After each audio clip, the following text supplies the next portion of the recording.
મુંબઈના વેપારી સાથે 184 કરોડની છેતરપિંડી કેસમાં સુરત ઇકોસેલના એએસઆઈએ 15 લાખની લાંચ માંગી હતી. કતારગામ ખાતે એએસઆઈના ભાઈને 5 લાખની સાથે એસીબીએ રંગે હાથે ઝડપી પાડ્યો હતો.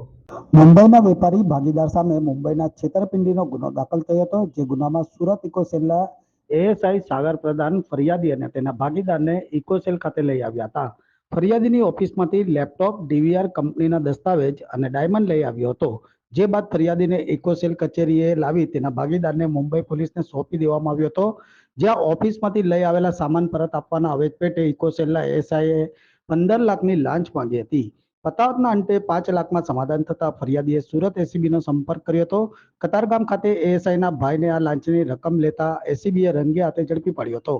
કતારગામ સ્થિત અલકાપુરી સર્કલ બીચ પાસે એસીબીએ છટકું ગોઠવી ઝડપી પાડ્યો હતો. જ્યાં એસીબીએ છટકું ગોઠવી ₹5 લાખની લાંચ લેતા ઉત્સવ પ્રધાનને ઝડપી પાડ્યો હતો. ગત રોજ એસીબીમાં ફરિયાદ મળેલી કે ઇકોસેલ સુરત શહેરમાં ફરજ બજાવતા સાગર સંજય પ્રધાન એએસઆઈ જેઓ એક મુંબઈના ચીટિંગના ગુનાની તપાસ કરી રહેલ હતા.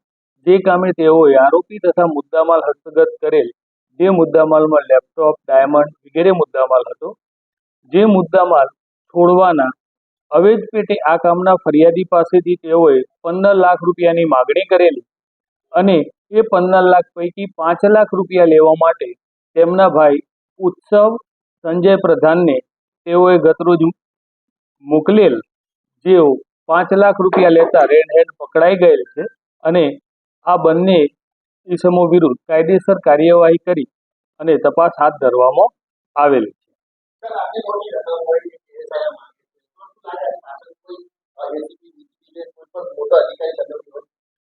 એ આ તબક્કે ન કહી શકાય, પરંતુ તપાસમાં અમે તમામ મુદ્દા આવરી લઈશું અને અમારી તપાસ બાદ જ એ વસ્તુ ખબર પડે કે ખરેખર આ પૈસાનો કઈ રીતે કોણ ઉપયોગ કરવાનો.